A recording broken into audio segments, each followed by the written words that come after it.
बिस्मिल्लाहिर्रहमानिर्रहीम। स्टूडेंट्स अस्सलाम वालेकुम। आज का हमारा टॉपिक है फॉर्मेशन ऑफ अल्काइल रेडिकल। इसमें हम सीखेंगे कि अल्केन से अल्काइल रेडिकल कैसे बनते हैं। तो हम इसकी फॉर्मेशन सीखेंगे और इसके मजीद डिटेल से इसको स्टडी करेंगे। तो चलते हैं टॉपिक की तरफ। Formation of alkyl radical. Alkyl radical are derivatives.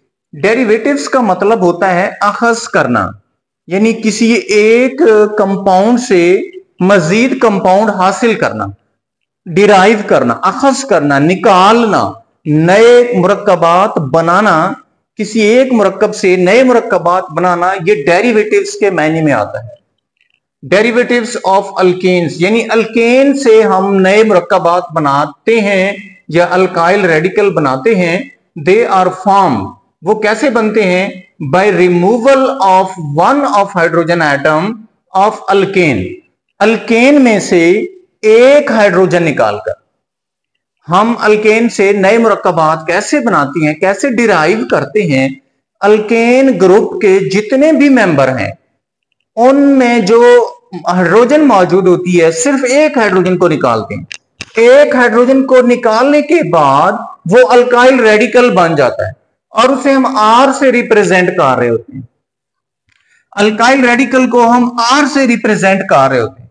इसके लिए जो जनरल फार्मूला हम इस्तेमाल करते हैं CnH2n+1, जबकि अल्केन के लिए जो जनरल फार्मूला होता है वो होता है CnH2n+2।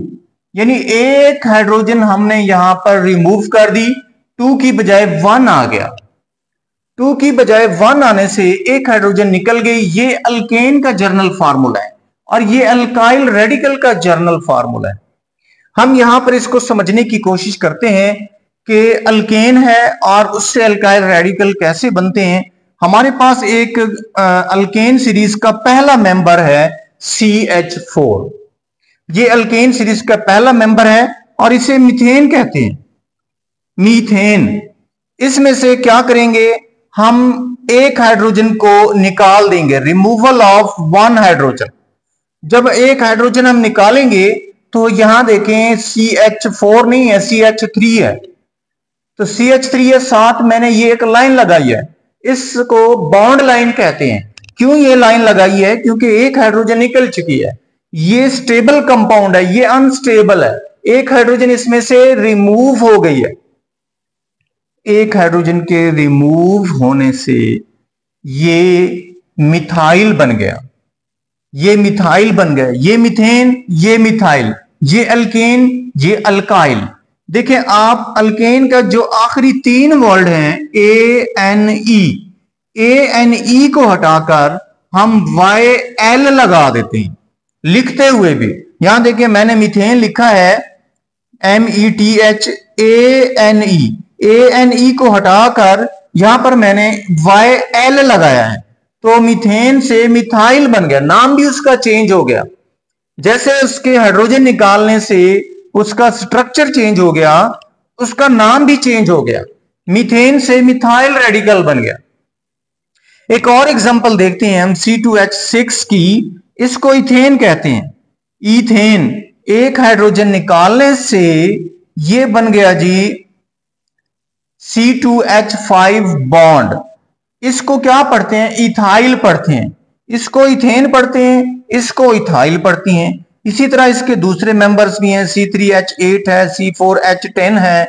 इस तरह से ये सिलसिला अल्केन सीरीज का ये सिलसिला चलता जाता है और 1 से लेकर तकरीबन 40 तक जो है कार्बन इसके अंदर मौजूद होते हैं। अब हम देखते हैं कि एक नॉर्मल प्रोपेन हमारे पास कंपाउंड है, इसके हम कम से कम 2 अल्काइल रेडिकल बनाएं। कैसे बनाएंगे? हम क्या करेंगे? सबसे पहले हम उसकी टर्मिनल हाइड्रोजन निकालेंगे। ये टर्मिनल कार्बन है जिस पर 3 हाइड्रोजन मौजूद हैं।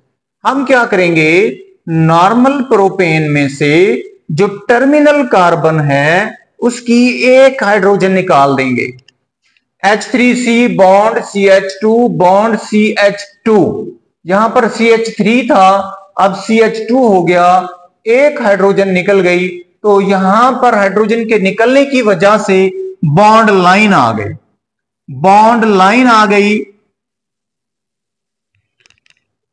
अब ये नॉर्मल प्रोपेन नहीं रहा, नॉर्मल प्रोपाइल बन गया। तो हमारे पास ये एक अल्काइल रेडिकल बन गया। अब टर्मिनल कार्बन को छोड़कर हम सेंट्रल कार्बन से एक हाइड्रोजन निकालते हैं। सेंट्रल हाइड्रोजन को निकालने के बाद हमारे पास ये कंपाउंड बनता है H3CCH बॉन्ड बॉन्ड CH3। अब देखें, अब यहां पर CH3 पूरे रहेंगे, क्योंकि इस सूरत में हम सेंटर वाली कार्बन से हाइड्रोजन निकाल रहे हैं, इधर से नहीं निकाल रहे। तो इस सूरत में ये वाले और ये वाले जो एटम्स का ग्रुप है ये मुकम्मल रहेगा। इसको हम कहते हैं आइसोप्रोपाइल। 1 2 3 प्रोपेन से आइसोप्रोपाइल बन गया। एक हाइड्रोजन सेंटर से निकालने से आइसोप्रोपाइल बन गया। तो देखें, एक हमारे पास नॉर्मल प्रोपेन था, हमने उससे 2 कंपाउंड डिराइव कर लिए।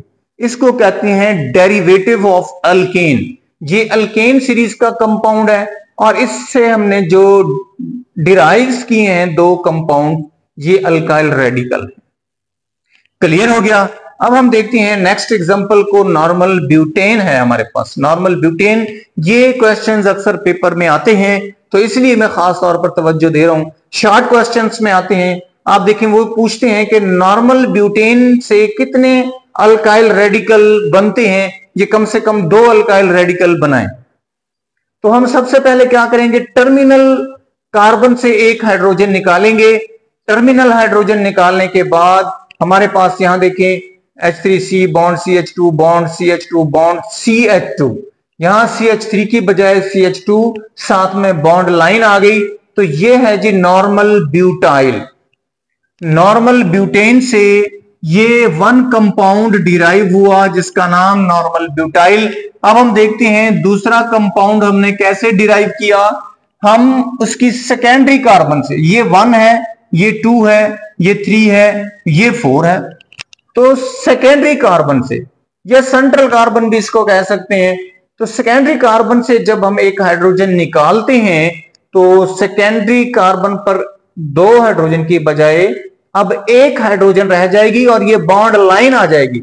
दैट इज वेरी इंपॉर्टेंट, ये बॉन्ड लाइन लगाना बहुत जरूरी है। उसके बाद बाकी वैसे के वैसे आ जाएगा बॉन्ड CH2 बॉन्ड CH3। तो अब इसको हम क्या पढ़ते हैं, इसको हम पढ़ते हैं सेकेंडरी ब्यूटाइल। सेकेंडरी ब्यूटाइल, इसको हम पढ़ते हैं सेकेंडरी ब्यूटाइल। सेकेंडरी कार्बन से हमने हाइड्रोजन निकाली है, तो ये सेकेंडरी ब्यूटाइल होगा। हम अदर एग्जांपल देखते हैं आइसो ब्यूटेन की। आइसो ब्यूटेन से हम कितने रेडिकल बना सकते हैं। तो आप देखें, सबसे पहले वही हम काम रिपीट करेंगे कि टर्मिनल कार्बन से एक हाइड्रोजन निकालेंगे और हमारे पास ये बन जाएगा आइसोब्यूटाइल। यहां देखें, यहां बॉन्ड लाइन आ गई है और हाइड्रोजन 2 हैं 3 की बजाय, तो ये हमारे पास आइसोब्यूटाइल बन गया। आइसोब्यूटेन से आइसोब्यूटाइल बन गया। अब हम सेंटर वाली कार्बन से एक हाइड्रोजन निकालेंगे। सेंट्रल हाइड्रोजन निकालने के बाद सेंटर पर एक ही हाइड्रोजन थी, वो निकल गई, तो सिर्फ कार्बन रह गई। 1 2 3 4 कार्बन मैक्सिमम 4 कोवेलेंट बॉन्ड बना सकती है। तो यहां देखें, इसने 4 ही कोवेलेंट बॉन्ड बनाए हुए हैं। तो अब हमारे पास ये जो नया रेडिकल बना, इसको हम कहते हैं टर्शरी ब्यूटाइल। इस रेडिकल को कहते हैं टर्शरी ब्यूटाइल। तो आप ये देखें कि 3 अल्केन से हमने 6 अल्काइल रेडिकल डिराइव कर लिए। इस तरह से अल्केन ग्रुप से हम बहुत सारे अल्काइल रेडिकल्स के कंपाउंड्स बना सकते हैं।